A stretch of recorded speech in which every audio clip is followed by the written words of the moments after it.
Hello, everybody. Welcome back to another episode of Respect Thine Combat. I am your hostess with the mostest, Das Berjuden himself, Mr. Eric Goldstein. I know we started a little late here, but we've had a bit going on.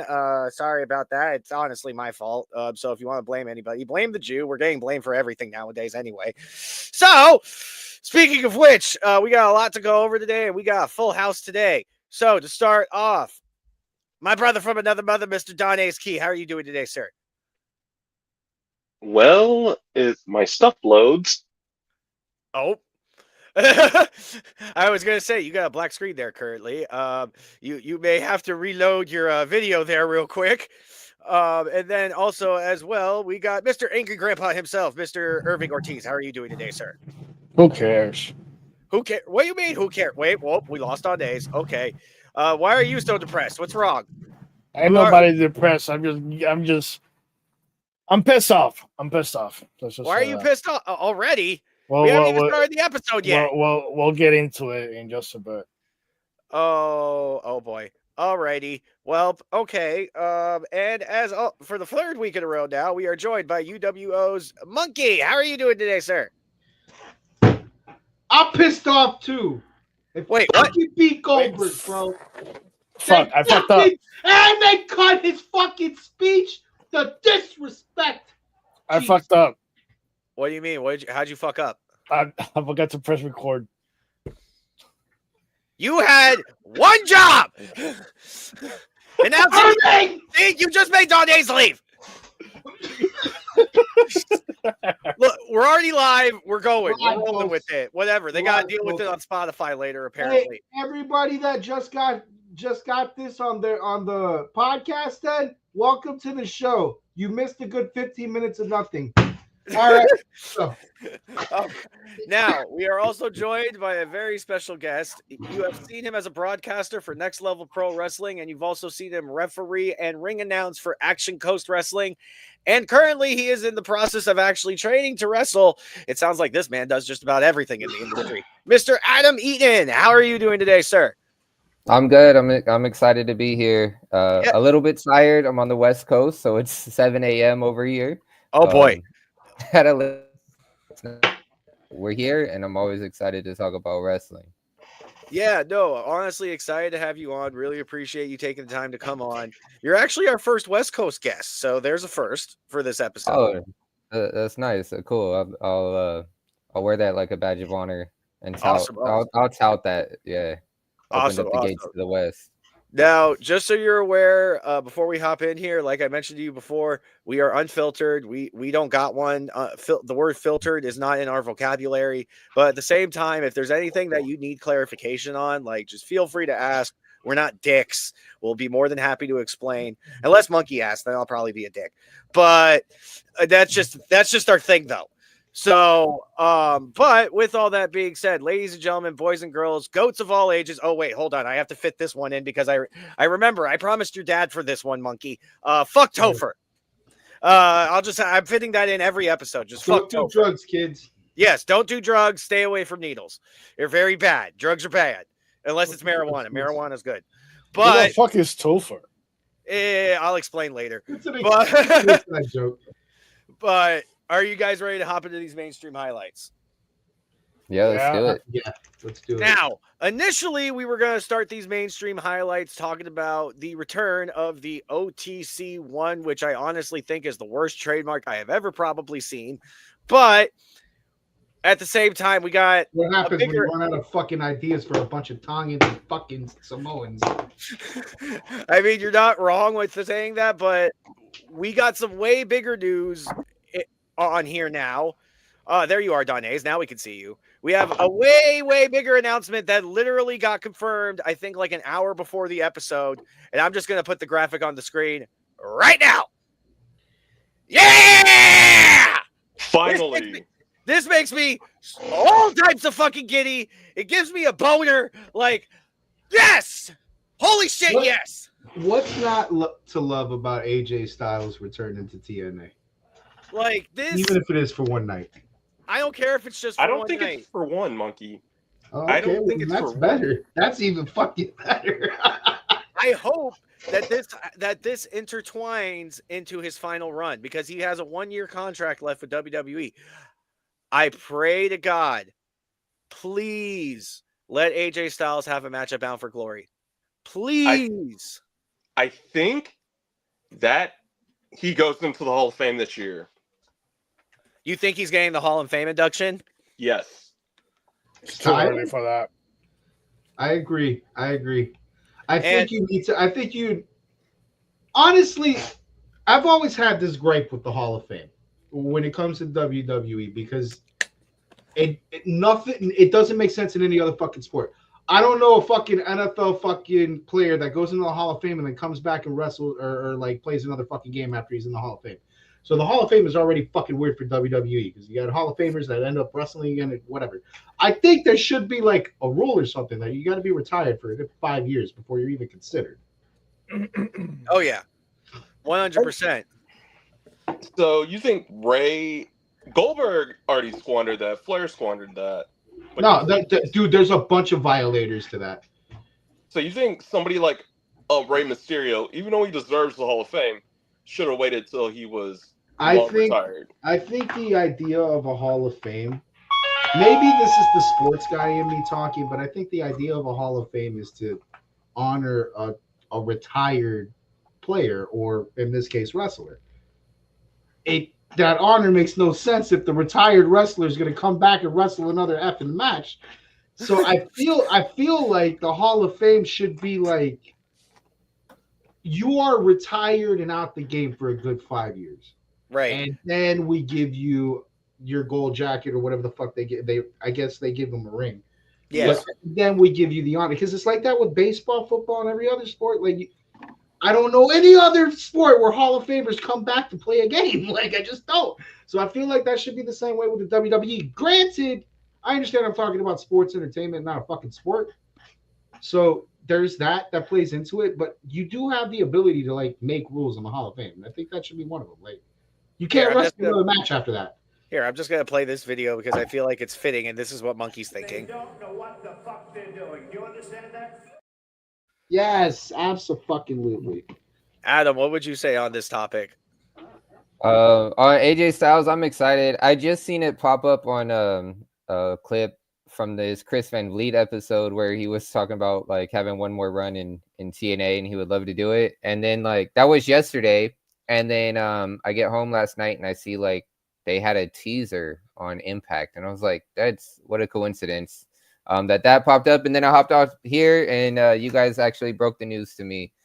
So that's exciting.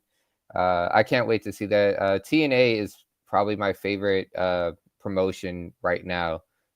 They've been doing great things for like the last 5 years. Oh yeah. And nobody.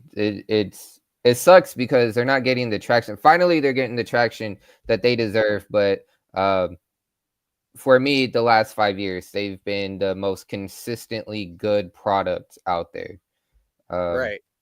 And go ahead. I was going to say, I completely agree with what you're saying because they've been putting out consistent good content. Even after Scott D'Amore left, they've still been putting out great stories, great matches, the whole nine. And I was even explaining this to Don A's the other day.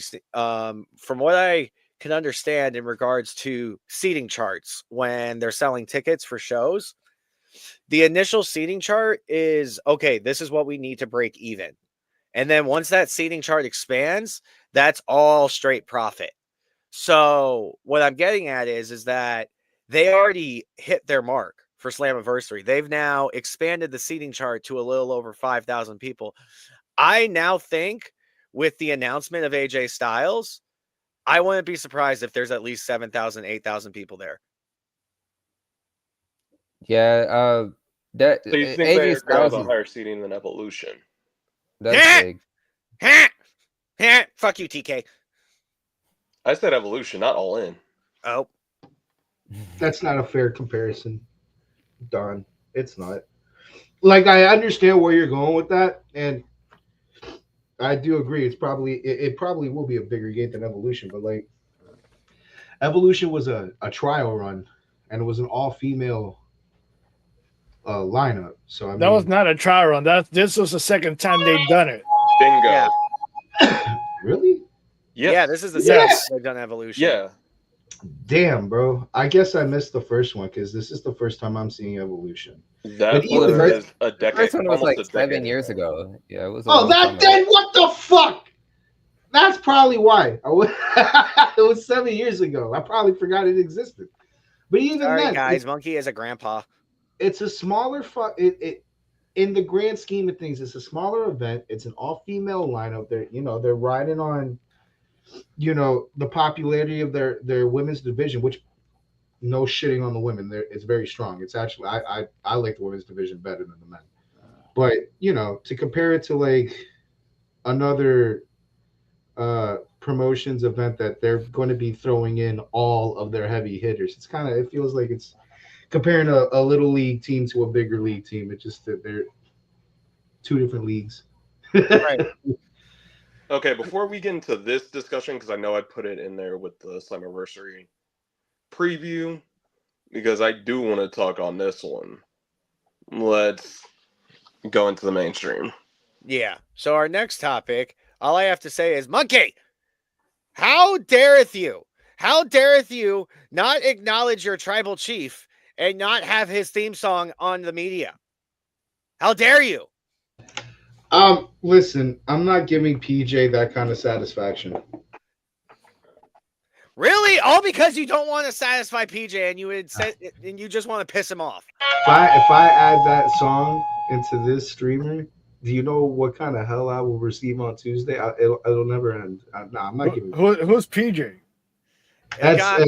He's on our other podcast, but he runs in our football podcast. He runs this gimmick where he acts like he's fucking Roman Reigns. So I'm not gonna give him, the tools to keep running that gimmick by giving him his entrance music on top of that. Like fuck all that. Like fuck him. Oh geez. Yeah, fuck PJ. Oh geez. Well, the OTC did make his return this past week on Monday Night Raw. Now, to everyone wondering why he made his return early, it's because of the fact that Seth Rollins is currently injured. So obviously certain storylines had to be rewritten. They, from what I understand, had an emergency writers meeting the night before Raw just because of everything that happened at Saturday night's main event. And so they're kind of, I don't want to say they're winging it, but they kind of had to do stuff on the fly. I mean, it's not bad for winging it, Eric. It's not. It's not. I was It watching. had to be done. It had to be done. Right. Oh, yeah. Now, how would you guys feel if Gage, Goldberg's son, was to go into the NIL program? Now, What the hell is the NIL program? Name, image, likeness. No. Sorry. My bad. That's the other podcast. Don A's explain. So they are basically aiding college athletes that they kind of see the potential in to be like the next Braun Breaker, Sol Ruka, Tiffany Stratton, etc. And endorsing them while they're finishing up their degrees to take those next steps. So I'm gonna kill you it's guys. essentially their next in line program. Well, Yeah. as long as he's not a greedy, annoying bastard like Goldberg. Eric, Like I'm gonna that. kill you. Why? Oh, trust Because me. that is the exact thing that I just said. NIL stands for name, image, likeness. It's college kids being able to now make money on their names. It was before they couldn't. Like there was It's a big next in line, Monkey. Yeah, but that's Oh. not the name of the program. Well, then it sounds exactly like okay, never mind. The name of the It's program. the same thing, but they gave it a different name with the same letters. That's some fuck shit. Why it's the same thing? You It's exactly close. explained it. And I thought I get Yeah. triggered easily. Jesus Christ. I'm mad. Moving on. Moving on before he gets any more triggered, apparently. Jelly Roll and Logan will be competing this year at SummerSlam. Jelly Roll will be tag teaming with Randy Orton to take on Logan Paul and Drew McIntyre. I don't care how big of a hater you are about this match, Monkey and Don A's. I love this match. I want to see Logan Paul get punched in the face by Jelly Roll. He got chokeslammed through a desk on Jimmy Kimmel's song. Yes, and it was beautiful. I really don't give a shit about that match. Shut the fuck up. You're the angry grandpa, and that's why. That match is so worthless. They literally, they could have had Drew and Randy Orton face each other, but no, they had to have fucking Jelly Roll and fucking a YouTuber. I gotta say, I apologize, Jelly Roll. Yeah, that's what I thought. I said some reckless shit a couple weeks ago about your weight. I clearly did not understand and recognize your game. You are looking fan-fucking-tastic. However, I do have one thing to say. Okay. Every time you try to look angry or mad or intimidating, it looks like you're about to cry. It looks like you're about to shatter in little tears. Like, Jelly Roll does not have a good pissed off face. He doesn't have a good war face at all. Like, have you seen him try to look mad? He looks like he's about to cry every time. Jelly Roll sitting watching Randy Orton get his fucking ass just destroyed, and he's in the corner like, bro, and it does not look like you're hulking up. It looks like you're about to fucking sing an emo song. That's the only gripe I have about Jelly Roll. He cannot look intimidating, which is crazy for a guy of his size and stature. Right. And it may have been a subtle dig at Travis Scott, but Jelly Roll is in there training nonstop with everybody in the PC, including Drew and Randy prepping for the match. Yep. He's been quietly living in Orlando for the last month. I think we see another Bad Bunny. I think so too.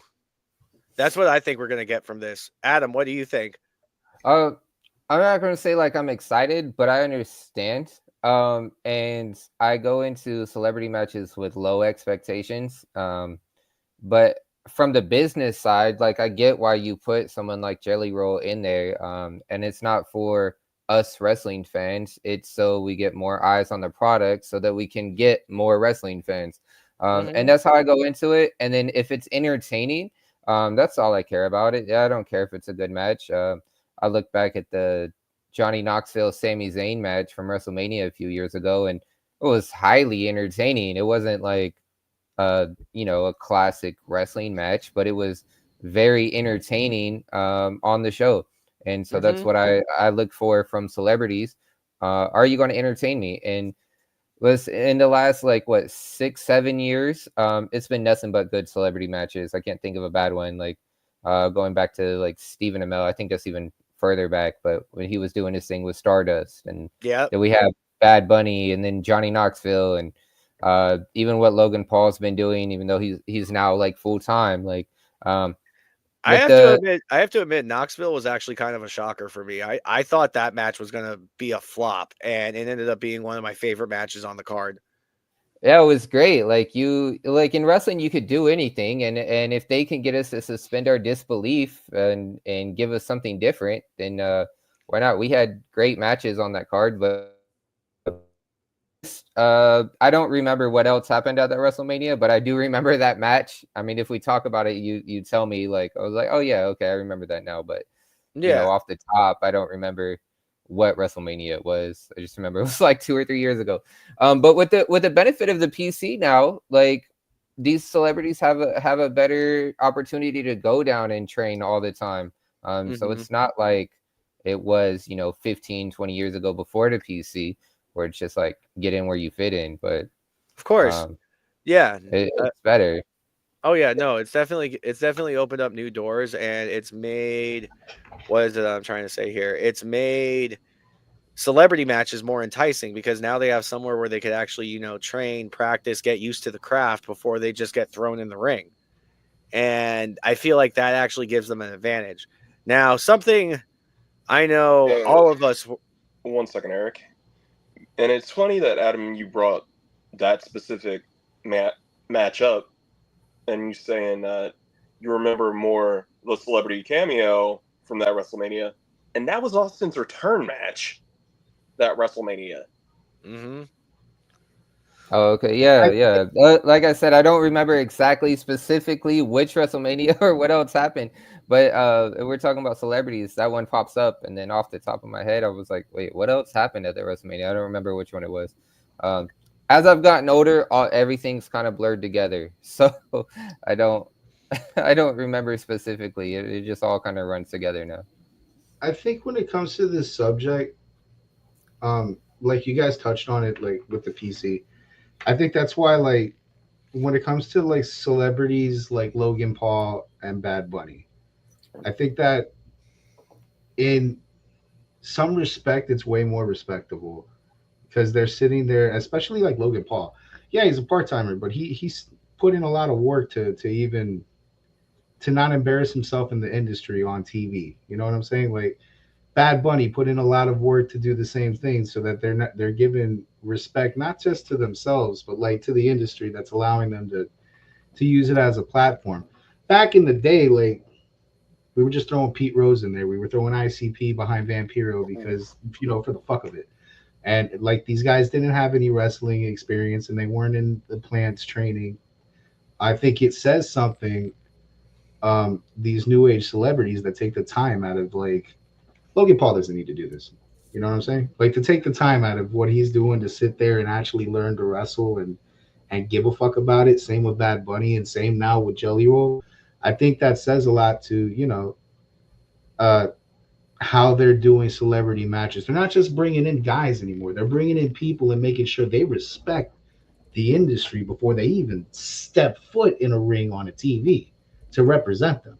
So I think the way they've done it now, it and the PC is a big part of that. I think the way they've done it now, it's a lot more respectful. It's a lot easier to digest Logan Paul coming in and fucking wrestling. As Yeah. to before, that would have been like insulting to people. Oh yeah, 100%. I completely agree. Now, something I know that happened last week that made us all happy. The Wyatt Six finally captured some gold as Joe Gacy and Dexter Loomis are your new WWE Tag Team Champions. And as you can see with Monkey's Happy Dance, this was something that made him very happy. Finally, we're giving respect to that fucking faction.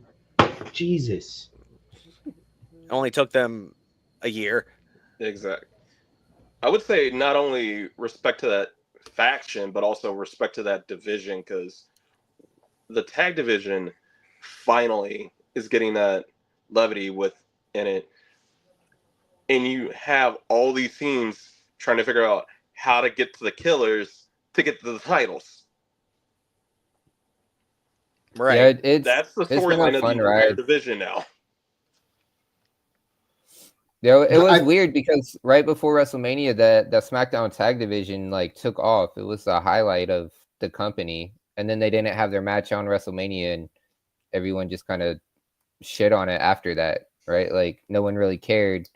But now it seems to pick up again. Because there was a demand for any action from the Wyatt Six, and I think that demand is helping that SmackDown because before this no one gave a shit about the SmackDown tag team division. All the tag team action was on Raw.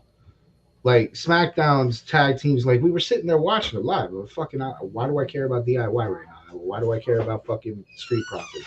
We were very invested in them winning the belts, and then we didn't give a shit after that. But now there's a purpose. There's something happening in the division to where now, like, okay, there's an objective. It's not just we're throwing belts on people for the fuck of throwing belts. We threw the belts on Street Profits just to respect them. We didn't. There wasn't a reason for that. It was just they've been around forever. Now there's an objective. Now it's fuck. The Wyatt Six are here fucking everything up. They've got our belts now. How the fuck are we going to do it? There's 6 of them. There's only 2 of us. How the fuck are we going to do it? Like, there's a purpose now. So it became interesting. Wyatt Six made this interesting. I agree. But then you still have the issue, and here's where I'm going to contradict what you just said, Monkey.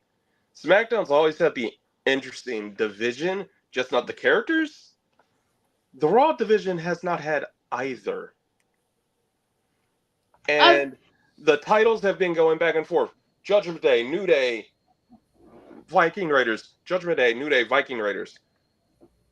maybe I tend to agree but disagree because in the same sense, like my argument for why it's 6 can go with Judgment Day. Granted, you're right in the aspect of like there's a lot of side shit happening with Judgment Day. So like there's not a full focus on the tag team belts. But there is still like a beacon in that division. Okay, Judgment Day again, 4, 5, 6 of them at a fucking time, only 2 of us ever. Like there is a reason to care about that. It's the same thing. Not that they're basically doing the same thing now with SmackDown. And probably the right way because again, without all the side shit that's distracting you. But there's 6 of them. There's 2 of us. How the fuck are we dealing with this? Like it's the same story told a different way. But that was like that with Judgment Day. Granted, I will give you it starts to fall off because Judgment Day's got all these other side stories. Roxanne and Liv and Dom, Finn and Dom. Like there's other shit that has nothing to do with the tag team division whatsoever that takes away from like the attention. Whereas over on SmackDown, the sole focus is holy fuck the Wyatt Six have our belts. So what the fuck are we gonna do about that? Like, but there's a beacon. There's a beacon on both now. That's my point. But you're right. You're right. Now, something else that happened this past week, Pat McAfee said on a recent episode of his podcast that the reason why he has not been on WWE programming recently is fatigue from going straight from the college football playoff to WrestleMania season, which makes complete sense. I mean, that man worked some crazy overtime. Pat's So, tired. yeah, I mean, that stuff gets tiring after a while for sure. And then now, here's one that I'm kind of like, okay, are we really being this petty? NXT Heatwave was officially announced this past week, and it's happening the same exact day as Forbidden Door. Why? Why? What is the point? So I have mixed feelings about this. I think the competition is fun, right? Like doing it on the same day, I think is kind of fun. If they're at different times, because sometimes, well, they will be because Forbidden Door is in Wembley, right? Yeah, they'll be in so London for that. That will be in the morning, and then Heat Waves at night. We're not going to run a morning show in America, and so for me, it's like competition, but not because they're not directly competing. And then as a fan, it kind of makes it fun because then I'm like, okay, now I get a day of wrestling, right? Like I get to watch this in the morning and then this at night. And it's not like, oh, I have a show on Saturday and now on Sunday. And it puts it all together in one. So I kind of take that like, oh, cool. Like, it's one day full of wrestling. And I just say, hey, I'm not doing anything this day or whatever it is. Get it all done. And then I still have another day to go off and do other stuff. But I like it. And what happens is, we get the comparisons. I don't really think there's a war, but I do think competition is good. And we sit and talk about all kinds of stuff, right? Like this past weekend, there was so much wrestling on. It was so fun. It almost felt like so I kind of like it. We have these big wrestling weekends where stuff's happening on the same weekends. Oh yeah, no, 100%. I completely agree. It makes the weekends more enticing, obviously, for us wrestling fans. And at the same time, like it makes the weekend feel like a bit more special to an extent. Now, Yeah, like oh, go ahead. Sorry. No, go ahead. I'm sorry. I didn't mean to cut you off. I was just say like this past weekend, I don't really watch ROH. I don't really follow it, but I tried to watch Supercard of Honor just because like to enjoy like the weekend, like the entire weekend. I was just like, hey, let me check this out this weekend. And I had no idea what was going on. I don't really follow ROH at all, but I was like, it's on this weekend. It's another event. I'll check it out, some of it. And I think it kind of it helps the industry as a whole. When we're looking at like, oh, trying to compete. I kind of think it does the opposite. I think it helps. Right. No, I agree. I could agree to that to an extent. I don't know. I almost sometimes question like, are you guys doing this on purpose?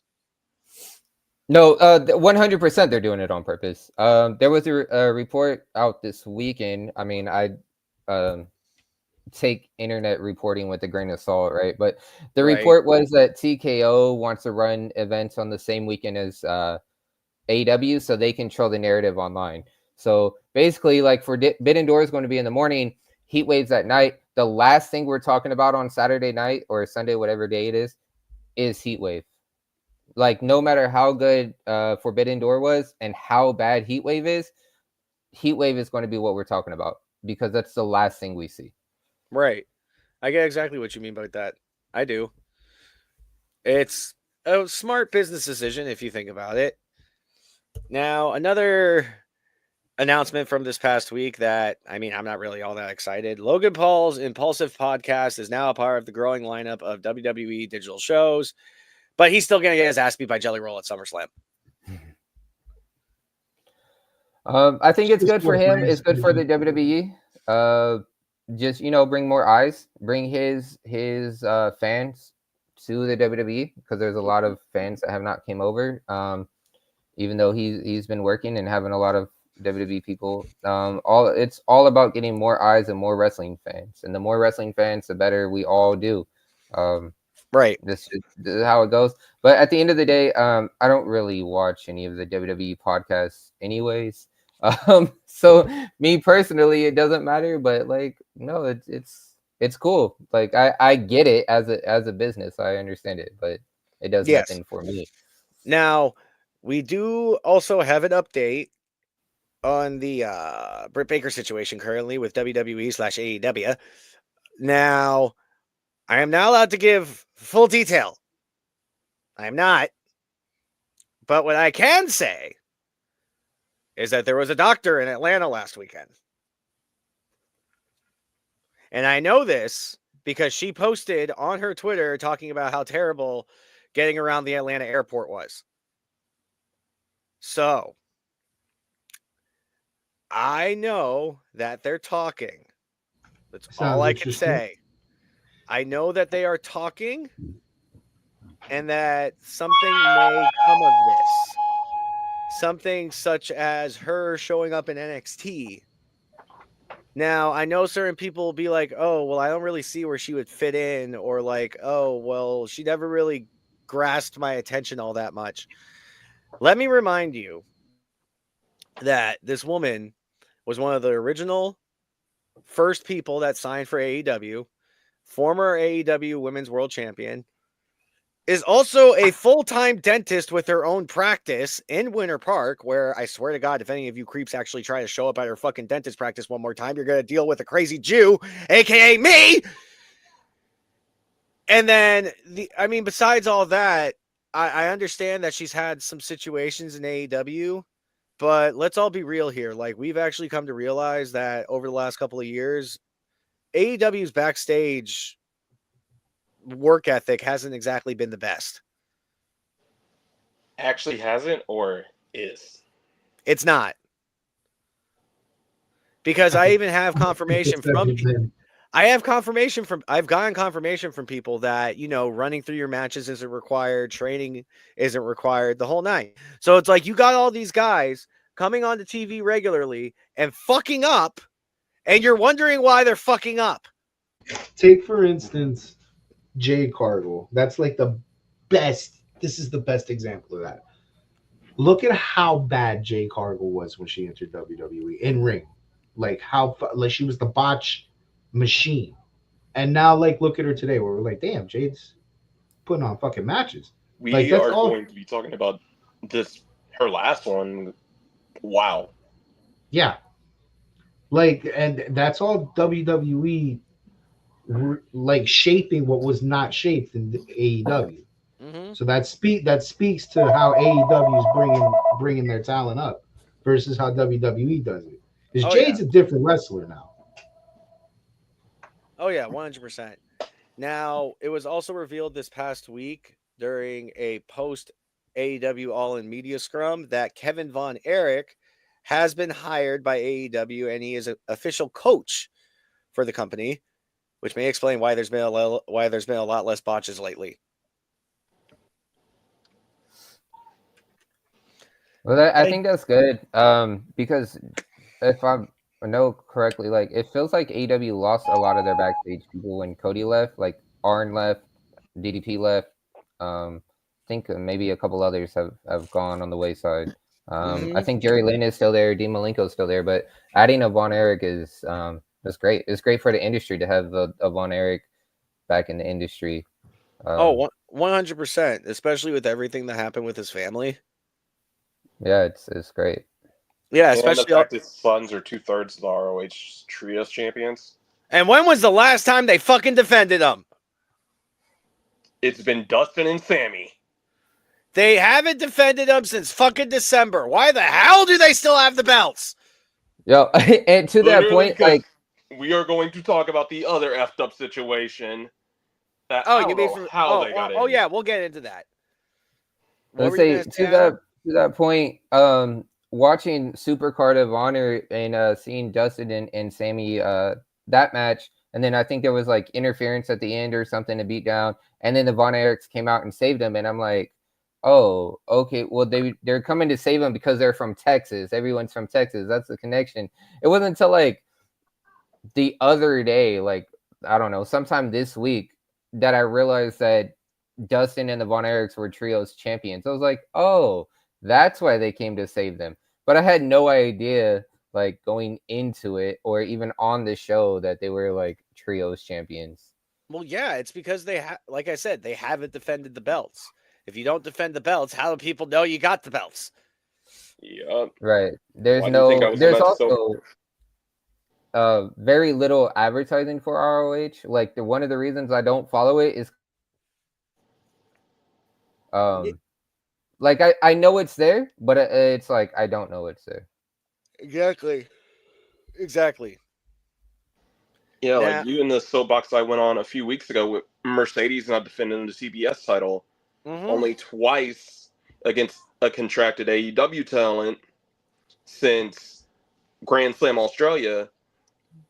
And my immediate thought was like October 16th. Oh yeah, they're gonna have her sit on that, and then randomly defended around World's End to Full Gear, just so they can say, oh, she's the longest reigning TBS champion in company history. Yep. We know, just so then they could take Jay Cargill out of the history books. Bingo. Yeah, we know. Trust us, we know. Now, how would you guys feel if you were to be seeing more of Trish Stratus this year? To be honest, like it's cool, but like I don't. When it comes to part-timers, sometimes it's fun, but it's like, where's this going to go? Like, how long are they going to be around? What are they around for? They need to stop focusing on the fucking older people and focus on the younger talent. Yep. Like I get why you bring them back, right? Like it's a business decision. You bring in fans, some more eyes on the product. You have a show called Evolution, so you want that past and present, or past versus future. You want that, and I get it. And it was a great match with her and Stratton. But just like it depends on how we watch the business. Now, if I'm a kid, then I watched it differently, and I might think that Trish Stratus has a chance to win. But like as a adult, I'm like, is she really going to? Part of me would think it would be fun if she did win. Like that would have been fun. Her win, and then Naomi cash in on her, and now it sets up different things. Or you have the rematch at SummerSlam. That would be cool. If she's around, cool. If she's not around, hey, life goes on. I love the pairing. It made sense. Like for what you just said, evolution. You want the past and the present. You want to see the torch get passed. I don't think anybody over the age of like 20 thought Trish was gonna win that. But to see the torch get passed, and like Trish was what Tiffany is now. So that the pairing was perfect. It was a great match. And it's a nice. It's a nice thank you letter to Trish, for her time in the industry. I mean, that was a great match, and then she had her moment at the end of the match too with the fans. So I mean, I liked it. If that's the last time we see Trish in the ring, that was a great way of. That was a great last memory ever. You know? Oh yeah, My only I completely agree. my biggest issue with it, and I'm definitely going to get on to it when Eric has to save my life when we talk about Saturday Night's Main Event. I'm just tired of seeing the part-timer get the world title shot or be in contention for that world championship, and it's just like, bruh. So I think we have to consider these things as a lot less to do with the veteran coming in that's a part timer that's just getting handed a title shot over the ladder, and more. These are supposed to be like things that strengthen the legacy of their opponent. We gave Goldberg to Gunther. That's in lore. That's pretty fucking big for Gunther. Like you fucking slayed a monster. For Trish Stratus to pin Tiffany Stratton, like I said, that's a torch passing moment. you You're mean the other way around? or yeah, my bad. The other way around. You're beating basically yourself from the past. Like Well, and the these thing are about it too is Tiffany laid down the challenge to Trish. yeah. So that made sense. It wasn't just like, oh hey, I'm awarded a title shot from the office. No, like Tiffany laid that down. She was like, no, I need to do this for myself. Basically, that was the story going in. So that makes And sense. in the case with Gunther and Goldberg, that story had almost nothing to do with the belt. Honestly, Gunther didn't need the belt to have that match. That would have been my only argument is you fucked Jey Uso over unnecessarily. But that was a beef from a year ago. You said some shit to a guy in his hometown, and now they're going back into his hometown. He wants to say some shit back to you. He wants to get that pound of flesh back. You didn't need a belt to tell that story. Like that had nothing to do with the belt. So I don't know if that was so much for. I think my gripe with that match, the Goldberg Gunther match, as opposed to Tiffany and Trish, is I think I heard, and maybe Eric can fact check me. Goldberg wanted that to be a world title match for some reason. Yep. Yeah. That shouldn't have been awarded. That is a big gripe. Like that is somebody coming in and just taking a shot from people for no fucking reason. 100%.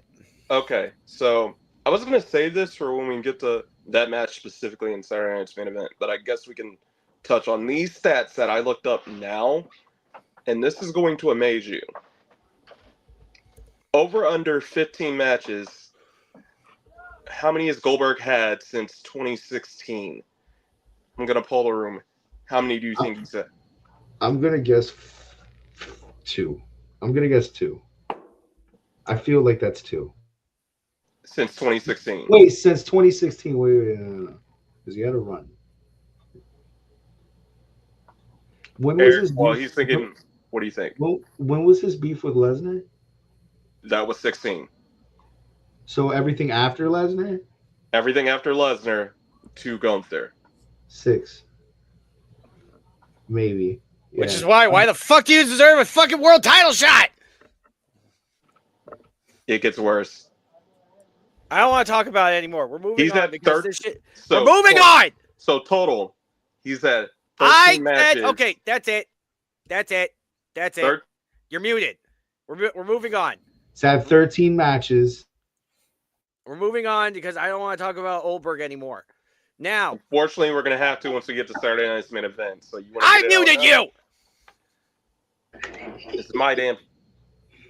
Man, this is my stream room. Technically, Technically, it's Monkey's stream room. let's just go to the next room. Moving on to our final mainstream topic highlight of today, something that Munkey will probably get all giddy about, and I can only imagine he's going to play the fucking music. El Grande Americano will replace the Mystery Celebrity DLC in the new wave pack of WWE 2K25, but is set to release in September. Okay, so now I have to hop in over this BS since I'm the one that knew about this entire drama. because it's like a rescan for either Gable or Kaiser, all because you couldn't get the rights taken care of for a mystery celebrity. He's gonna be his own guy. I know he's going to be his own guy, but it's a reskin when you have the assets already in the game. That's the wrong theme anyway. Yeah, I didn't realize it was I still didn't playing. even My see- bad. It's not even me. That was my fault. Sorry. There we go. So you have the assets already in the game. Next thing, get them to the island. And I saw the what's the status that he actually uploaded and created a Well Grande Americanos back in April. The elements are already in the game, but okay, so let's say we didn't get the rights for Travis Scott or whomever you were trying to put out for an advertised DLC that people paid money for with the season pass. Wasn't it Yeah. Travis Scott that he's replacing? Yeah, it's basically Travis Scott or somebody else because KSI is the celebrity that they're confirmed. That's I have confirmed something to and say out about next that week. afterwards. Maybe you guys can help me with that one, but go ahead, finish what you're saying. 'Cause I don't wanna Yeah, break. so El Grande, so reskin for either Gable or Kaiser, however you want to slice it, is now not only replacing advertised stuff that people pay money for late in the cycle, but he's not even out until 4 months after the original pack was released. He's not due out till September. Yeah.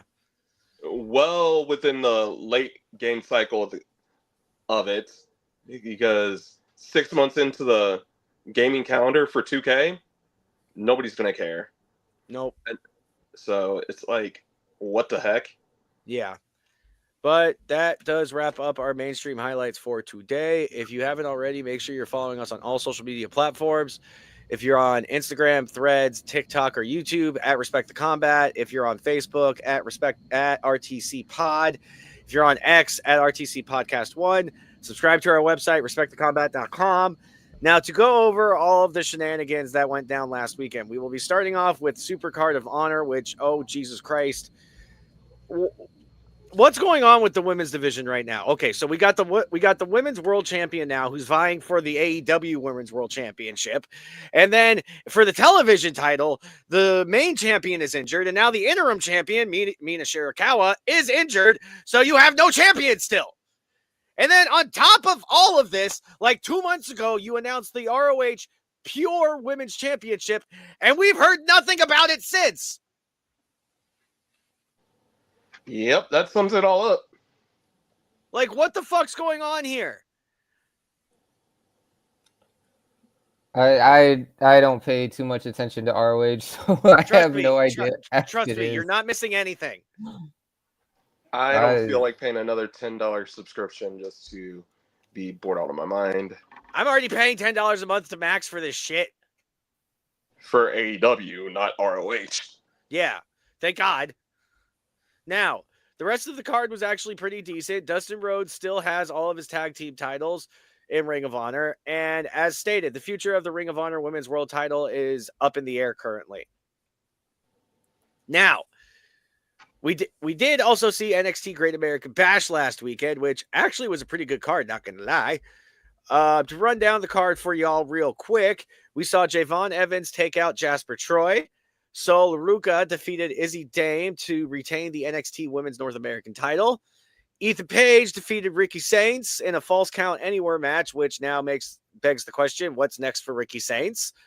Obafemi defeated Yoshiki Inamura to retain the NXT Championship. And then in a tag team match, Jordan Grace and Blake Monroe defeated Fatal Influences. It's specifically Blake Monroe pinned JC Jane. So, do you guys think Blake Monroe will end up being the one to take the NXT title off of JC Jane? So depends on what they do with the Jordan feud. Come on. Yeah, like that was my original thought when Blake Monroe pinned JC Jane. Because why are you pinning your champion? That don't make sense unless you're going to set that up. But then the very next night, there was a swerve. with Blake Monroe and Jordan Grace, and so now it's just kind of like, what Now- was the point of the pin on JC Jane? Because she could have pinned whoever JC's partner was in Fallon. that match, and you accomplish the same thing. She gets her win, right? Like, wins her debut, but Exactly. I don't know. Which the future of We'll see where they go. that title is up in the air anyway, because I don't think that fucking Jordan Grace over was really gonna matter to Blake Monroe and JC Jane. Like I still think that pin is still gonna end up being significant. I still think that title ends up still changing hands. I think this just was character development for Blake Monroe. I think this was just, hey, make sure you understand DTA around me at all times. Oh yeah, 100%. well, here's the issue with that, and I'm gonna talk a little bit of Slammiversary, which I know we've got coming Hold up. But Just Masha is next in line for the NXT Women's title, regardless, title for title, and that's this weekend. And then TNA's already established who's next in line, regardless of the winner, and that's Ash by Elegance. right. So even if you try and get to Blake and whoever walks out double champ, you still have to wait until after Ash gets her shot, and then you get to the Blake Monroe thing. Yeah. So is the whole thing with Jordan just to stall until you clear up the top of the knockouts division Yeah. for the double champ? No, I get what you're saying. I do. I mean, overall, NXT Great American Bash was actually a pretty decent show. Now, the one show last weekend that had everyone's attention was AEW All In. And the main reason why was because this was AEW's first stadium show. So it was kind of make it or break it for them. And honestly, they delivered. I have to 100% admit, they delivered on that card. It was a very fun pay-per-view. Tony Storm is still champion, so Munkey didn't crash out. And I was going to say Mercedes Moné, for the first time in 2 years since returning from her Achilles injury, suffered a loss. And it was a clean loss. I mean, I wouldn't necessarily say clean because, Tony went all... I mean, You're actually wrong on that, Eric. First time she got pinned in 2 years because she won the titles already, the New Japan Strong Women's title. Yes, but she wasn't pinned for that. Right. So this was the first time she has been pinned in 2 years. Hangman Adam Page is your AEW World Champion once again. Thank God. It was the first time we saw the title since October. And I kind of actually like this as a little subtle, like, to tell the audience they haven't touched the belt since they got it. Bryan Danielson's side plates were still on the belt. Which tells you they legitimately have not touched that belt since it's gotten in the briefcase in October. That was a nice little subtle that they did. Yeah, to be honest, I'm surprised to see something like that from AEW because their continuality and all those little things seem to go by the wayside a lot of times. But for them to put the attention to detail there, that was a nice touch. Agreed. Completely agreed. And some other good news that we got out of it. The Bucks are no longer EVPs. Thank God. Thank God. And oh my God, whoever did that whole little entrance package for them this Wednesday on Dynamite, TK, give them a raise. That shit was funny. Yeah, that storyline's been great. I personally have never been a Bucks fan, like dating back to their ROH days and New Japan days. I've never liked them. But this story with Ospreay and Swerve had my attention. I thought it was a cool stipulation, the EVP title versus not getting a championship shot for a year, because I was like, wait, which way? They had me. I was like, which way are they going to go with this? Because I can see it going both ways. It wasn't just oh yeah, there's no way a lot of stipulations like that, we always see like, oh, there's no way. You can always clearly tell the winner which way they're going to go. But this way I couldn't tell. I was genuinely surprised. And then the match was good. The outcome was even better. And then the follow-up on Wednesday night was fun. Right. No, I completely agree. Now, the one thing on the entire show that really confused the fuck out of me, why did you put the TNT title on Dustin? Like, I understand the whole situation. Adam Cole unfortunately had to drop the title due to health reasons. But you had the perfect opportunity to put the fucking thing on Kyle. I don't think, considering the match that took Cole out with those health issues, because of that, would you have immediately, without garnering some sort of heat for that, putting the belt on Kyle? I'd do it. I'd be like, fuck y'all. Accidents happen. When it was twice in the same match. Oh, wait, it was twice? The clothesline and then the powerbomb to the apron. Oh, well, in that case, I refrained what I just said, and sorry, Kyle. Like, if you see both of those spots back, you can literally see him grabbing his head, like, immediately. Yeah. Now, we did also see a lot of returns. Darby Allin made his return. Bryan Danielson made his return. Harley Cameron made her return. The Bang Bang Gang made their return. Lots of fun stuff all night. And then Okada, thanks to Don Callis' bitch ass, is your new AEW Unified Champion. Which is still, in my opinion, the dumbest title I'm going off on my rant again. You had the perfect opportunity. You had the AEW International title and the AEW fucking Continental title. You could have easily named it the AEW Intercontinental title. But no. Now we're just going to have him walk around with all fucking three of them. And the worst thing about it is, it's still going by Continental Classic rules for the Unified Championship. What are we doing here?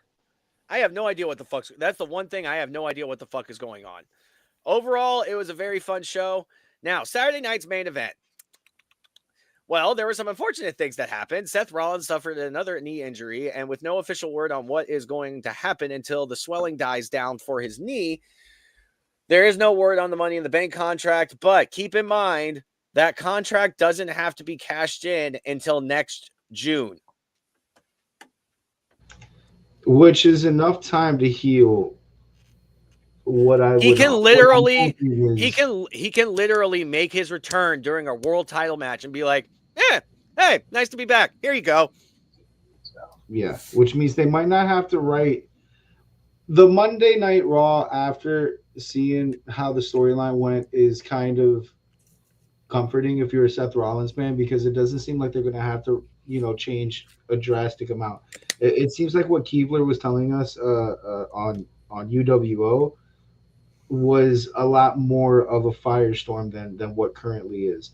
It feels like, they have a timeline. Rollins even came on I think a football podcast or a sports podcast, the Rich Eisen show, to say, I'm going to be out for some time. So they understand what the injury is, and it seems like, they're writing around it, and it doesn't seem like it's going to be like this big crazy full year injury. So Yeah. that is comforting. If you're a Seth Rollins fan and you watched Monday Night Raw, that that was a lot of good news. Yeah. And now the one thing of the entire night that, triggered Munkey was the fact that, one, Goldberg got killed by a Nazi, and two, his retirement speech got cut short. Total trash. Bret Hart, get the fuck out of the truck, bro. How did I know you were going to say that? So what I'm hearing is that was more on Peacock and not the WWE, and that's why the WWE ended up releasing it on YouTube. But yeah, you would think there would be more communication. Peacock. That was on NBC. Yeah, NBC's strict about their fucking time. Peacock and NBC are the same company, you idiot. It's the same thing. Yeah. Yeah. How is it and- the same thing when They're Peacock is a literally streaming under the same network? umbrella. Technically, Irving's right. They're not. NBC No, is you- what no, you you call all shut that the when fuck you're up. watching No, it No, because- NBC on TV. NBC owns Peacock. I know. watch- I know your argument. What I'm saying I watch is on you- Peacock, but I only pay the There's $5 been other version. times that they went overtime on Peacock, so it doesn't make sense that it will be Peacock. Because No, it's on only NBC. if you. Network TV. I'm not is saying on- it's Peacock's So- fault. Okay, so you literally just said it was Peacock's fault. No, I No. said that Peacock and NBC are the same company. No, you literally say it was Peacock's fault. You know what? It's the fucking that. You know what? I little blame the fucking- Nazis. That symbol that has all those colors in it. Their fault. Their fault, right there. That symbol that like has all those different. You're Those gonna get guys. us did it. fucking canceled, Monkey. Oh no! I just We're live. what I said. Fuck! We're live, you idiot. Okay, to anyone in the LGBTQ community, just I ignore didn't Monkey. fucking. Just ignore It's Monkey. not a flag. He's Listen, it's not special. a flag. It's a little fucking. It's like a Peacock. feather. Peacock feather. I didn't want to say peacock. I'm not gonna get into the meaning of the whole thing, but overall, it was a fun show. Now, Evolution 2, that exceeded expectations heavily. That was actually a really good premium live event, in my opinion. Unless you're Monkey. Unless you're Monkey, then you're just really pissed off because Naomi is currently the women's. What the world fuck champion. was that? Stop with the DEI championship reigns. Jesus. I didn't even get to finish my sentence. Jesus. Hey, what is it? Just anytime you hear the name Naomi, you just No, it Hey, has wait, nothing here- to do with, has nothing here. to do with Naomi. Rhea should have the fucking belt. God damn it. Hey, Monkey. Naomi's the women's world champion. That sucks. DEI championship reigns. We're just giving them out now. I had a feeling she was gonna cash in, but I wasn't thinking it was gonna be on EO. Dude, they had me out. That was, I was a good my cash in. prediction was that she was gonna cash in during what was the other match? I can't even think of it now. Trisha and Tiffany. Yeah. I thought that was gonna be the match she was gonna cash in. I think they hyped it up to get you to forget Naomi at the briefcase and the fact she went through a table earlier in the night with razor blades on her gear. Made you think, oh yeah, Naomi's not going to do anything. But the razor blades were not really real razor blades. it was, Right. There were ornaments that made it look like razor blades. Right. It was a great cash in. I don't think anybody in the building saw that one. Oh Yeah. yeah. And then now after defeating both Lyra and Becky, or defeating both Lyra and Bailey, Becky will now defend the Intercontinental title against Lyra in a trilogy match. And the reason why I'm saying that is because now Lyra has 2 victories over Becky, and Becky has 2 victories over Lyra, technically. So, with that being said, this is the tiebreaker match for them. And honestly, I want to see Lyra go over at SummerSlam. All right, let's see Becky. Buddy, this is not a trilogy match. This would be called an anthology match, I believe. Yeah. Anthology believe- match, whatever. I'm not at the whatever. That's then- on my brain fart, but whatever. And Now, Vakir also won the Battle Royal and is now guaranteed a championship match at Clash in Paris. Jade Cargill showed out with her street fight against Naomi. That was actually a really good match. That was Jade Cargill at, I think, her best. 100%. I agree. I think this whole Naomi feud, now that it's put to bed with Naomi on Raw, is probably Naomi's best bit. I mean, Jade's best bit since she's been with WWE. Oh, yeah. Probably 100%. her best program she's had since, honestly, her time in AEW. Right. Now, we also saw, as stated earlier, during the main event between Rhea Ripley and Io Sky, which honestly was the match of the night, we did see Naomi cash in, and she is now your new WWE Women's World Champion. So fan shit aside, because I'm a huge Rhea fan. That was a well written, like the entirety of that was well written. The match and the cash in at the end, the match and the finale.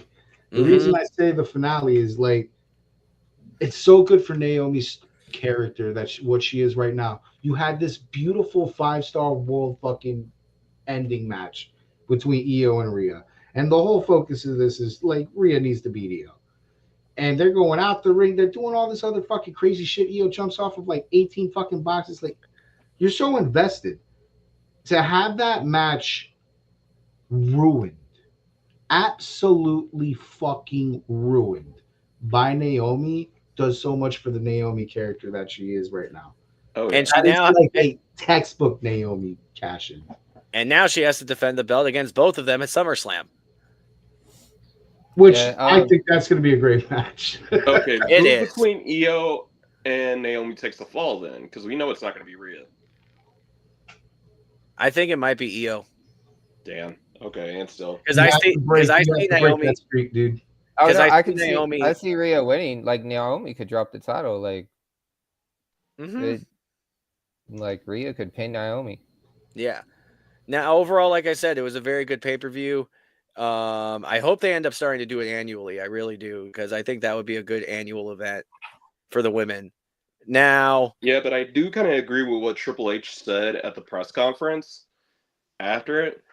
It's just you give the women more time, more time and actually depth to their characters and their stories.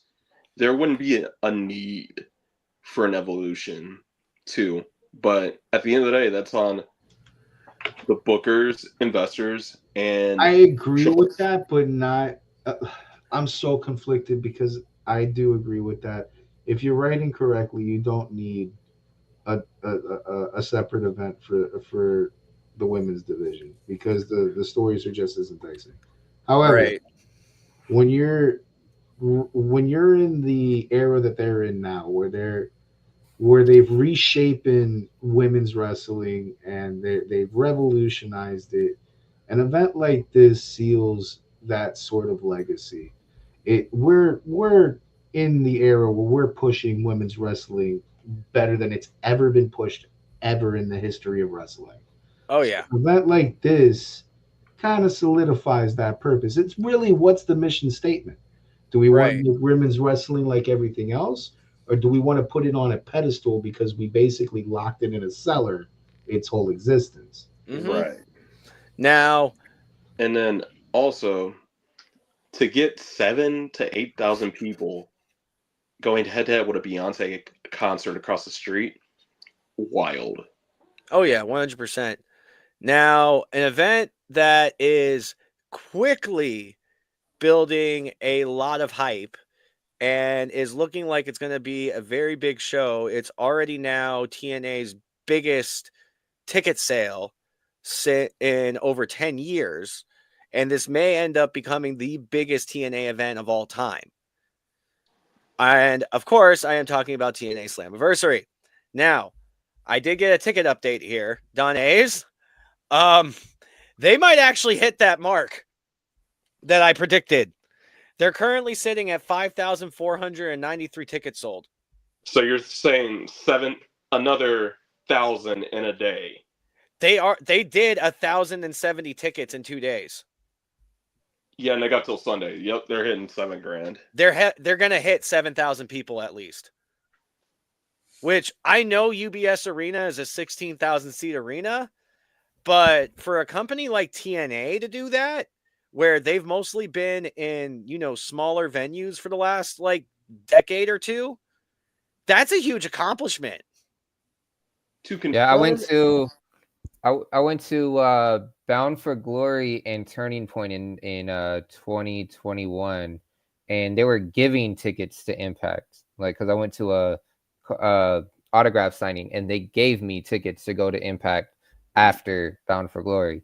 And Right. to hear that they're selling out, like I don't know how many in a row, like they've sold out their tapings. It's amazing. It's really amazing to watch. And honestly, with the card that they have for Slammiversary, I can understand why tickets are moving so quickly. I mean, we're getting the first ever NXT TNA title for title match where somebody's walking out with an extra title. That's fucking amazing. The triple threat match in the main event for the TNA World Title, Trick versus Santana versus Joe, where I think Santana's going over. I think he's actually going to get that rub, and I would be so happy if he did. And then, I mean, let's go down the rest of this freaking card here. I got the link right here. The I mean, System in Cardona, Yeah, aka the reunion of Myers and Cardona against versus Dark State. Yeah, and then we also got, the Elegance brand taking on the Inspiration for the TNA Knockouts World Tag Team titles, which we all saw that one coming. Mustafa Ali versus Cedric Alexander, which is going to be a fucking banger. Tessa Blanchard versus Indy Hartwell. Then we got a four-way Pray for Indy to beat her ass. Yeah, and then we got a And four-way. Shotzi to stay the fuck home. Yes, and then we have a four-way tag team ladder match for the TNA World Tag Team titles between the Nemeths, the Hardys, the Rascals, and First Class. And then a singles match for the TNA X Division Championship. We have champion Moose defending against Leon Slater, which, again, I think Leon Slater is going to get that rub, and I think he's going to go over. And the Hardys also confirmed they've teased if they lose that four-way, they may be done with TNA. Oh boy, we'll have to wait and see with that one. But Donna's continue talking a bit. I have to pee. Yeah, so with everything with Summerversary, oh my gosh. Obviously, the AJ Styles teaser that dropped this morning is really insane. But also, Macklin's been campaigning. Steve Macklin wanted to put the TNA International title on the line against somebody from another promotion. And most likely, because of a few teases by a certain real one that WWE wants nothing to do with, it may be Steve Macklin versus LFA2, which I know is going to make Eric just happy. And I'm like, yeah, I think we get a banger of a match, but I don't know if we get a new TNA International Champion. Now, that Sunday followed up from everything with it. I'm looking forward to what happens with Slammiversary. And to move on real quick. Yeah, Slammiversary is going to be exciting. I'm excited to see what AJ is going to do. Like, is it going to be a match? Is he just appearing? Like, where does he fit in? And is he going to continue to be there, or at least come back for Bound for Glory? Maybe a Hall of Fame induction. I think Yeah, I agree with that because, as I said earlier, I think it is the Hall of Fame because there's no way WWE would let TNA get a SummerSlam, one of their SummerSlam challengers, after all the injuries, 2 weeks before the show. And they've invested pretty much a Tom and Jerry style build between AJ and Dom, while Dom's like injured. So they probably will just set up the match and then have the Hall of Fame induction and and then a match at Bound for Glory. So he's probably not wrestling on Sunday, but it's still exciting to see AJ Styles in the TNA ring. So with that, you think he doesn't beat Dom and then just has the match at Bound for Glory? No, if it were me, what I would do is have him beat Dom, and then if you really want to make this TNA partnership like special, you have the Intercontinental Champion show up at Bound for Glory. Right. No, I get Defend exactly it or what you just mean by show that. up? No, he'll wrestle. He can defend it. Why not? Like, also uplift the Intercontinental title more because it can get a little bit more credibility. So why not have it defended at Bound for Glory? Yeah. Yeah, no, that makes complete sense. Overall, it's been all NXT and TNA. Why not make it go mainstream? Why not bring it up onto Raw? Right. No, I get what you're saying. Now, overall, it looks like it's going to be an amazing show. We're probably going to end up running a live stream on Sunday to watch it. So all of you stay tuned for that one. Now, Mr. Eaton, reason why we got you on here today, I got a few questions for you. Do you got some? Do you mind? Yes, sir. I'm here. Let's do it. Now, you have gotten to wear many hats in the industry, including ref, commentator, and now you are actually training to wrestle. Was you becoming a wrestler in this industry always your end goal? Like yes and no. Okay. Because like growing up, it's something I always wanted to do, but where I was living at the time, there wasn't any opportunities for that. So like I went to college, got an education, all that kind of stuff, and I ended up moving. And there's a lot of indie wrestling around, like in Northern California where I am now. There's so much. So I came up here and wanted to get in the business. I something I always wanted to do. The only thing I had not accomplished yet that I had like set out to do in my life. And I felt like at my age, I probably wasn't going to be able to do it. But I could do everything else. I could ref, I could ring announce, I could commentate, I could do video production, music, I can do all that. And then I met people that were my age, that were training, that were just getting into the business. And I was like, you know what, let me give it a try. And so that's where the path kind of took me. So when I first got into it, I was just trying to be in the business. But I've always wanted to wrestle. I just didn't know it would. Right. No, and I get what you're saying. Now, besides training to wrestle and being a part of the industry currently, you are also a special education PE teacher. Now, what would you say is probably the most rewarding part of that job? Well, actually, like it's crazy. I teach special ed, but it's history. But I've also taught PE. Like my story, I'm all over the place, and it could get confusing. But just watching the kids grow, watching them mature. 'Cause I teach high school. Okay. So it's like it's very rewarding to see them. And where I'm at, like because I teach history, I teach world history, US history, and then civics and econ. So I get these students for 3 years. Like they don't Okay. go to another teacher. Like they go to another teacher, but for that subject, I have these students.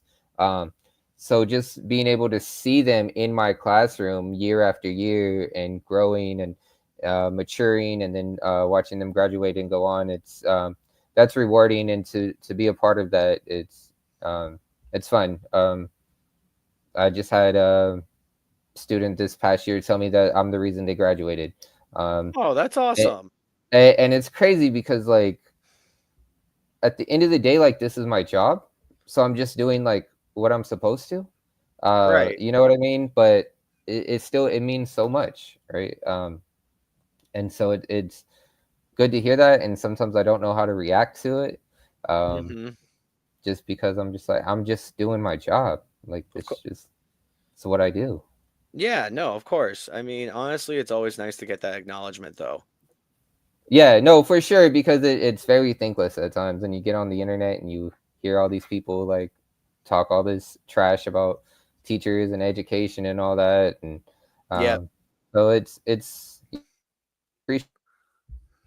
or all the time, like, but yeah, it's very rewarding to hear that. Right. You don't hear it often. Now, could you tell? There was another company I saw that you do some work for called Zebo, I believe is the name of it. So yeah, so Zebo is actually it's our TV network. Okay. You can watch it on your Roku devices. So if you have a Roku device, like a Roku TV or the Roku device, you can watch it there. Just search for there's an app. Just search Zebo TV, or you Okay. can watch it online, like in your web browser, Zebo.tv. Okay. And there's a lot of original content on there. We got a couple cooking shows that are about to drop. But that's where Next Level Pro Wrestling airs their weekly shows on Thursday nights. Okay. So you can go on there, and all of our events are on demand too. So we're on season 4, about to wrap up season 4. Our last film is next Saturday, on July 26th. It's an all steel cage show. It's our biggest event of the year, Okay. and that will air on Zebo throughout the weeks on Thursday to wrap up season 4, and we start season 5 in August. Nice. But all of those are on the app right now, or the website, whatever you want to call it, the TV network, just Zebo.tv, and you could go catch up on all the Next Level Pro Wrestling stuff. Very nice. Very, very, very nice. Now, which promotion would you say has been the most fun to work alongside, and why? Oh, that's tough. It's very tough. But honestly, I'll probably have to say it has to be Next Level because I'm doing so much there. Right. I work for 2 companies mainly, which is Action Coast Wrestling and Next Level Pro Wrestling. And Action Coast gave me my start, so it like hurts me to like it. It's hard because Action Coast is the one I reached out to. They're the one that said, "Hey, come on, help us out with social media, help us out with tickets, be here and do this." And I was with them. It was like a year. That's all I did was Action Coast stuff. Then I started with Next Level, but now Next Level, I'm doing so much. I do, like I said, I started as the backstage interviewer. I'm still doing that. Longest running backstage interviewer in Next Level history. Been going on, just celebrated 2 years. Nice. Refereeing. Congratulations. Thank you. About to hit my 2-year mark as a referee in September. Started at Next Level. They gave me a chance to commentate. I ring announcer. I run their TikTok page. I run their Instagram page. I do promotional videos such as like the old school, like the promo packages before matches. I do those. I do I do the switchboard for the camera switchings on our live live TV tapings. I hit the switchboard and switch the camera angles, and I do that. So it's fun because there's so much that I'm doing there. So that makes it fun. Right. No, I mean, it sounds like it's a fun time with all the different hats that you get to wear. Yeah, it's fun. It's tiring, but I love it. And it was my goal to get in the business, was to learn the business, learn all aspects of it. And so that's what I'm doing. Of course. Now, final question I have for your interview. You just got done with the show, and it's 2 a.m. Where are you going to munch down? Oh, man. It kind of depends. Sometimes there's a burrito place. I think it's called Beto's. Sometimes I go there. Other times I might just stop at like Carl's Jr. or Wendy's on my way home because it's just quick, easy. It's easy to eat on the road. Because where Next Level films and where I live is like an hour away. So it's nice to just pop right in there and grab your quick food. Yep. And so I just stop real quick. It's easy to eat on the road and just take off and get home because it's a late night. It's a long day. I don't leave. Sometimes we don't leave the arena till like 11 or 12. And then it's an hour drive home. Yeah.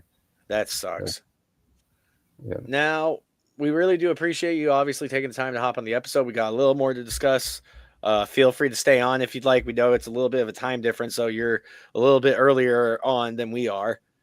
Yeah, I'm cool. I'm set. I'm in my summer right now, so like it's not. I don't have a job to get to or anything. I got a show later tonight. Actually, Action Coast Wrestling has a show tonight in Sacramento. Nice. So I'll be reffing. Show tomorrow. Next Level has a show tomorrow, so I'm busy. It's busy, but I got some time. I can stick around if you guys want me to. Of course. Now, our open discussion topic. I feel like this is Don Hayes' part where he might have like a little bit of a 5-minute spiel. So, with a bare minimum of 4 WWE specials within the next 6 weeks, has the company and the industry at large garnered sensory overload? Yeah, because I think you and I talked about this specifically, Eric. Mm-hmm. And I'm going to say yes, because with storylines, do they have that ample time to process? We were just talking about how half of Evolution had maybe a 2-week build, and we just got done with Saudi, with Goldberg and Gunther in the same weekend. But coming up, we know who's the number one contenders and getting the SummerSlam title shots, but yet we already have the number one contender for Clash of Paris a few weeks later. So it's like, can I have time to process what's going on? Right. And I get what you mean by saying that, because it's almost too, because like we just got done with Evolution. Now we go into SummerSlam, then we go into Clash of Paris, then we go into Crown Jewel, I think. Yeah.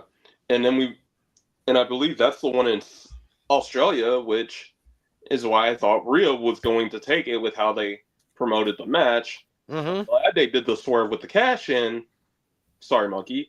But it's like, you could have seen it coming that, oh, hey, at some point, Rhea's getting the belt back to have that moment, or she's going after the tag titles randomly with somebody.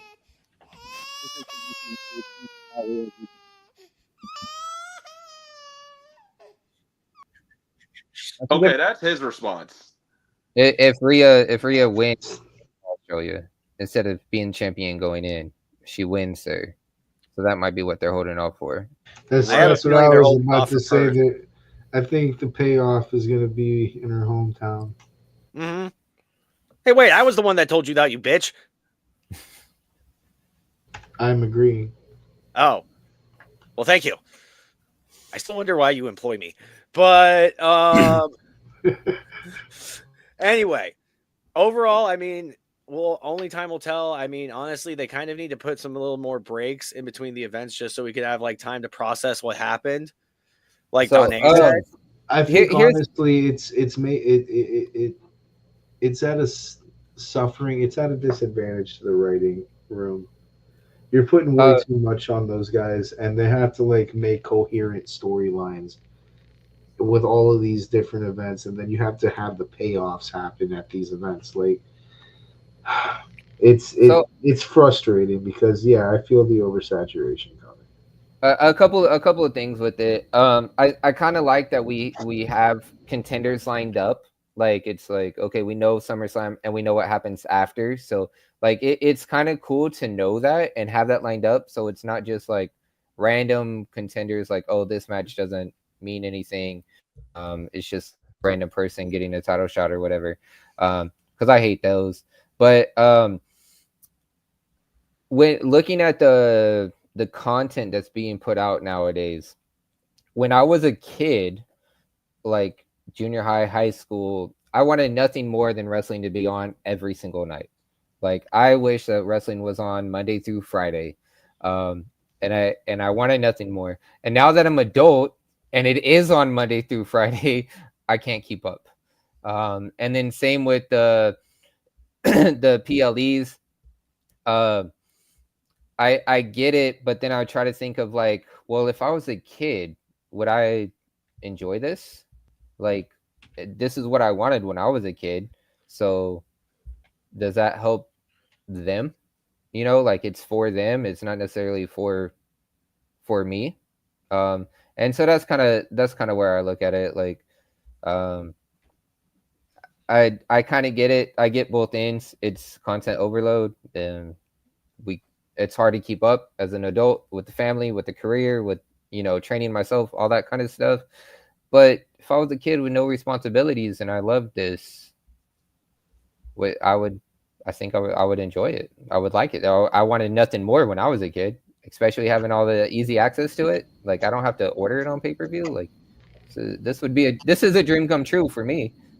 Oh yeah. You know, with that argument that he posed, I kind of emphasize, because, like, in the same respect as a football fan, I love the fact that I can watch football on Thursday, Saturday, Sunday, Monday, sometimes, you know, like a Tuesday or a Wednesday or a Friday.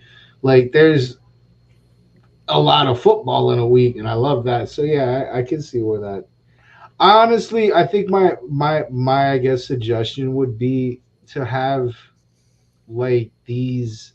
If we're gonna have so many events, let's push other people within the events, not just keep the main card at the forefront for a lot of these. Like there's some events that we can put single starters or the Oh women. yeah.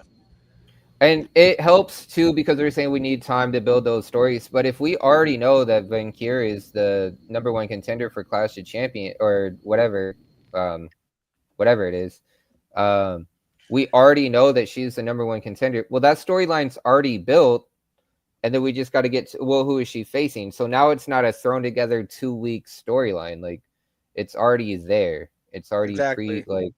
so we don't necessarily need the time in between where we have to go this one and then this one. If we look just back at the conversation we were having about all the events that happened, we couldn't stick to one topic because everything connected to everywhere else, even going from NXT to TNA. Of course. All intertwined, and so it's not so much of a start-stop gaps anymore. If they're going to have these, 6 or whatever, 4 PLEs in 6 weeks, whatever the number is, everything's interweaving, and so it makes sense. And we don't really need we don't really need the time in between if they're doing it correctly. Right. No, I get what you're saying. Now, to run through our final topic for today, the Indieverse, I'm going to just shoot through this one as we are running a little short on time at the moment, but no worries. Now, last weekend, we did have 2 independent shows go on in Texas. We saw GCW Boss of All Bosses, where for one, we saw Shotzi as the new indie god and made Matt Cardona cry. We saw KJ Orso thought it was a good idea to threaten 300 plus pound Sam Stackhouse's wife to get him to say, I quit, which I now see that little boy getting eaten in his future. And in the main event, Effie once again held on to the title, defeating Atticus Cogar. Honestly, that kind of shocked me because I thought Cogar had it, but I guess not. Now, the reason why I spoke about this show before the House of Glory Texas show is because we had a little somebody come from the Boss of All Bosses show over to the House of Glory Texas show to jump one Indy Hartwell and challenge her for the House of Glory women's title. Shotzi's a menace. Shotzi Blackheart is an absolute fucking menace. I love her on the indies. This is great. It's absolutely fantastic. And everything they're doing, just do more of it. It's great. I love and it. Literally, Indy's log, how she closed it was fuck Shotzi. And the only thing I have to say that upset me about the House of Glory Texas show was that Charles Mason versus Zilla Fatu went to a double count out. That was the only thing on the entire show that made me slightly upset. But at the same time, it's like, well, he just got the world title. I don't really want to make Zilla Fatu look weak. So that was really the only logical ending, if you think about it. Now, this weekend, I'm excited because Saturday before Slammiversary, we got GCW Bash at the Ballpark, which this is GCW's show in Coney Island at their ballpark. Which I'm looking forward to just watching that. I mean, shit, look at the fucking lineup here. It's fucking amazing. We got Effie versus Charles Mason. Who the hell booked that? Are they trying to kill Elena Black? Okay, they're trying to kill Elena Black and Priscilla Kelly. Apparently, Elena Black and Priscilla Kelly have a match against the Cogar brothers. Yeah. And that is straight because Elena is crazy. Elena's a crazy bitch. Jesus Christ. Tommy Dreamer versus Mance Warner. What? Yeah. Hold on. Mance Warner has a match against his boss? Yes. That's just funny. That's just hilarious. That is Dreamer wants to go back to the extreme and not make it to another TNA meeting. Of all people to pick on the GCW roster, why did you pick Mance Warner? Oh God, he's gonna die. Okay. Well, that match is gonna be. He likes to feel what Sammy's feeling. Oh my God. Okay, this is the match I'm excited for. Amazing Red versus Marcus Mathers. Ooh. That's gonna be fucking top notch. Yeah, I didn't know Amazing Red was still doing his thing. Yeah, he actually runs House of Glory now. Okay. Oh, he's owner or just promoter? No, he's owner. I believe he's the owner. And they actually just opened up a school in Orlando. Yeah, I knew they opened that up because that's where Indy's training at. Yeah. And then to round out the night, Jonathan Gresham versus Deonna Purrazzo. Yeah. That's gonna be fun. I mean, it's an intergender match, but it's an intergender technical match. I mean, those two are technical wizards. And Deanna's just gonna be ready to get back on TV because of She just wants to wrestle. Deonna just wants to fucking wrestle. Exactly. Now, that rounds out today's episode. Now, before we end today, I will go one by one. Adam, anything you want to plug? I've mentioned it tonight. Sacramento, California Log Off Brewery is Action Coast Wrestling. Tomorrow, Next Level Pro Wrestling, we're doing a charity event to help Victory Outreach in Sacramento, California. Then next Saturday, Next Level Pro Wrestling Battle for Freedom, Sacramento, California.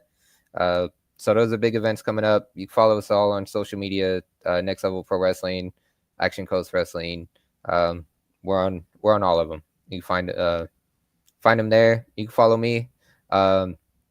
You can follow me at Roy_F_Kennedy. That's my character name. When I'm doing my thing, that's one of them. But yeah, just follow us, check us out, and just catch up on Next Level Pro Wrestling, Zebo.tv. Awesome. Donays? I've got nothing other than we're gonna figure out everything with this weekend with Slammiversary, so stay tuned to our socials and UWOs, and we'll go from there. Yes, we will have it all figured out by later on today. Irving, anything you want to plug? Nope. No? Nothing? Nope. Nothing. Not even ALW? No, they can just listen to the last episode. Nothing changed. Well, you're a bitch. All right, Munkey, anything you want to push out? Tune in to UWO every Monday and Friday.